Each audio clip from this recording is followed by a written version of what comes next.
To crime reporter. ನಿಮ್ಮ ನಡುವೆನೇ ಇದ್ರೂ ಪೂರ್ತಿಯಾಗಿ ಕಾಣಲ್ಲ ಈ ಪಾತಕ ಲೋಕ.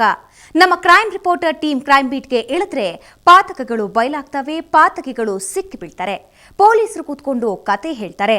ಇಂತಹ ಅಪರಾಧ ಜಗತ್ತಿನ ಕುರಿತ ವಿಭಿನ್ನ ನೋಟವೇ ಈ ಕ್ರೈಮ್ ರಿಪೋರ್ಟರ್. ಒಂಟಿಯಾಗಿರೋದು ಬೋರು ಅಂತ ಪ್ರತಿಯೊಬ್ಬರಿಗೂ ಅನ್ಸುತ್ತೆ. ಅದರಲ್ಲೂ ಹೆಂಗಸರಿಗೆ ಒಂಟಿತನದ ನೋವು ಜಾಸ್ತಿ. ಈ ಸೈಕಾಲಜಿಯನ್ನ ಸರಿಯಾಗಿ ಅರ್ಥ ಮಾಡಿಕೊಂಡು ಒಂಟಿ ಹೆಂಗಸರನ್ನ ಟಾರ್ಗೆಟ್ ಮಾಡ್ತಾ ಇದ್ದ ವಂಚಕ ರಾಮಕೃಷ್ಣನ ಹಿಸ್ಟ್ರಿಯನ್ನ ನಾವು ನಿನ್ನೆಯ ಎಪಿಸೋಡ್ನಲ್ಲಿ ಹೇಳಿದ್ವಿ. ಇವತ್ತಿನ ಎಪಿಸೋಡ್ನಲ್ಲಿ ಅವನು ಹುಬ್ಬಳ್ಳಿಯ ಹುಡುಗಿಯನ್ನ ವಂಚಿಸಿದ್ದು ಹೇಗೆ, ನಂತರ ಸ್ವತಃ ಆಕೆನೇ ಹಿಡಿದ ಬಲೆಗೆ ಇವನು ಬಿದ್ದಿದ್ದು ಹೇಗೆ ಅನ್ನೋ ಇಂಟ್ರೆಸ್ಟಿಂಗ್ ಮಾಹಿತಿಯನ್ನ ನೋಡೋಣ ಇವತ್ತಿನ ಕ್ರೈಮ್ ರಿಪೋರ್ಟರ್ನಲ್ಲಿ. 4 ವರ್ಷಗಳ ಹಿಂದೆ ನೋಡಿದ ರಾಮಕೃಷ್ಣನಿಗೂ ಈಗ ಕಾಣ್ತಿರೋ ರಾಮಕೃಷ್ಣನ ವೇಷಕ್ಕೂ ಸಾಕಷ್ಟು ಬದಲಾವಣೆಗಳಿವೆ. ವಯಸ್ಸಾಗ್ತಿದ್ದ ಹಾಗೆ ಅದನ್ನ ಮುಚ್ಚಿಡೋ ಪ್ರಯತ್ನ ಮಾಡಬೇಕಲ್ಲ, ಇಲ್ಲ ಅಂದ್ರೆ ಆಂಟಿರಾದ್ರೂ ಹೆಂಗ್ ಬೀಳ್ತಾರ ಹೇಳಿ. ಹಂಗಾಗಿ ಈ ಯಂಗ್ ಅಂಡ್ ಎನರ್ಜೆಟಿಕ್ ಗೆಟಪ್. ಇದೇ ಗೆಟಪ್ನಲ್ಲಿ ರಾಮಕೃಷ್ಣ ಮೊಟ್ಟ ಮೊದಲ ಸಲ ಹುಬ್ಬಳ್ಳಿಗೆ ಬಂದಿರೋದಲ್ಲ, ಮೊದಲೇ ಸಾಕಷ್ಟು ಸಲ ಬಂದಿದ್ದ. ಹೆಣ್ಣು ಮಕ್ಕಳಷ್ಟೇ ಅಲ್ಲ, ಅಲ್ಲಿನ ಕಾಡಸಿದ್ದೇಶ್ವರ ಕಾಲೇಜಿನ ಕನ್ನಡ ಲೆಕ್ಚರರ್ ಕೆಂಚವೀರಪ್ಪನವರಿಗೂ ಮೋಸ ಮಾಡಿದ್ದ. 4 ವರ್ಷಗಳ ಹಿಂದೆ ಅವರು ಇವನ ವಿರುದ್ಧ ಸಮರಾನೇ ಸಾರಿದ್ರು. ಅನ್ಯಾಯ ಆದ ಪ್ರತಿಯೊಬ್ಬರನ್ನು ಸೇರಿಸಿಕೊಂಡು ಈತ ಅರೆಸ್ಟ್ ಆಗೋ ತನಕ ಹೋರಾಡಿದ್ರು. ಆದ್ರೆ ಇವನು ಜೈಲಿನಿಂದ ಹೊರಗೆ ಬಂದು ಮತ್ತೆ ಹುಬ್ಬಳ್ಳಿ ಧಾರವಾಡದ ಕಡೆ ಬರಬಹುದು ಅಂತ ಅವರು ಕನಸು ಮನಸ್ಸಿನಲ್ಲೂ ಅಂದುಕೊಂಡಿರಲಿಲ್ಲ. ರಾಮಕೃಷ್ಣ ಹುಬ್ಬಳ್ಳಿಯ ಹುಡುಗಿಯರನ್ನ ಮತ್ತೆ ಟಾರ್ಗೆಟ್ ಮಾಡಿ ಅಡ್ವರ್ಟೈಸ್ಮೆಂಟ್ ಕೊಟ್ಟೇ ಬಿಟ್ಟ.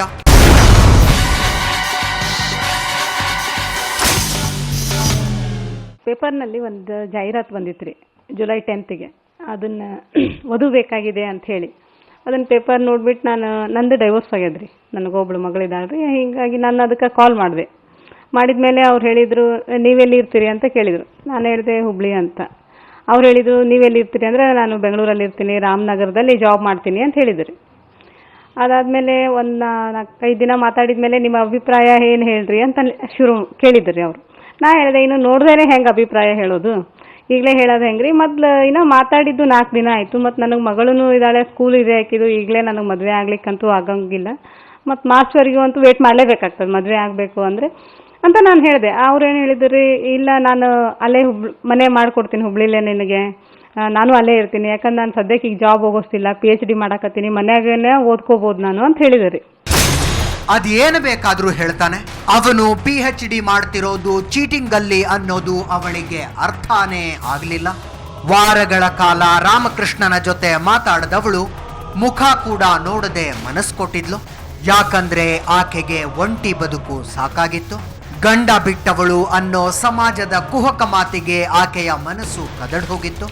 ತಾನು ತಂದೆ ತಾಯಿಯ ಆಶ್ರಯದಿಂದ ಹೊರ ಬಂದು ತನ್ನದೇ ಒಂದು ಬದುಕು ಕಟ್ಕೋಬೇಕು ಅಂತ ಹಂಬಲಿಸ್ತಿದ್ದವಳಿಗೆ ಮಕ್ಕಳಿದ್ದವರಿಗೆ ಆದ್ಯತೆ ನೀಡಿದ್ದ ಜಾಹೀರಾತು ನೋಡಿ ಕಾಲ್ ಮಾಡಿಬಿಟ್ಲು.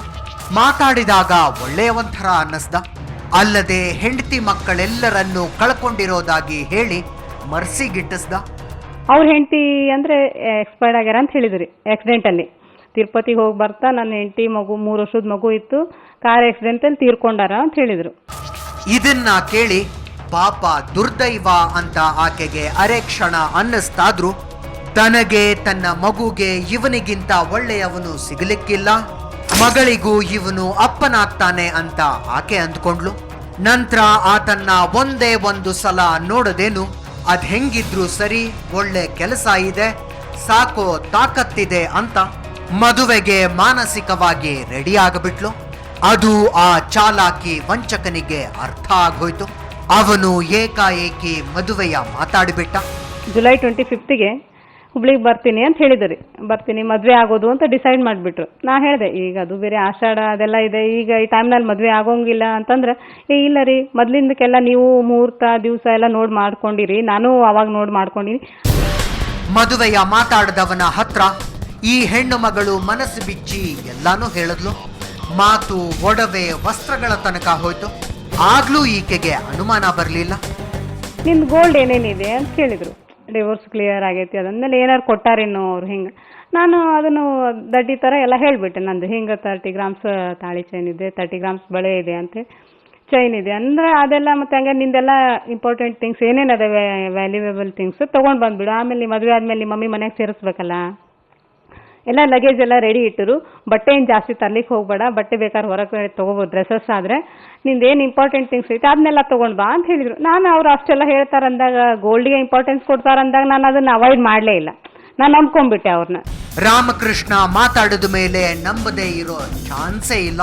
ಅವನು ಅಷ್ಟು ಚೆನ್ನಾಗಿ ಯಾಮಾರಿಸ್ತಾನೆ. ಆದ್ರೆ ಅದು ಈ ಹುಡುಗಿಗೆ ಗೊತ್ತಾಗೋ ಹೊತ್ತಿಗೆ ಅನಾಹುತ ನಡೆದು ಹೋಗಿತ್ತು.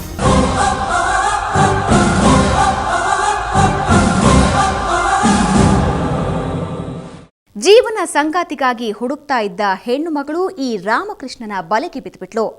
ಅವನು ಆಕೆಯ ಜೊತೆ ಮದುವೆಯ ಶಾಸ್ತ್ರಾನು ಮುಗಿಸಿದ್ದ. ಲಾಡ್ಜ್ನಲ್ಲಿ ಒಟ್ಟಿಗೆ ಇದ್ದವನು ಅಲ್ಲಿಂದ ಮಾಯವಾಗಿದ್ದು ಹೇಗೆ, ನಂತರ ನಡೆದಿದ್ದೇನು ಅನ್ನೋದನ್ನ ಒಂದು ಬ್ರೇಕ್ನ ನಂತರ ಹೇಳ್ತೀವಿ.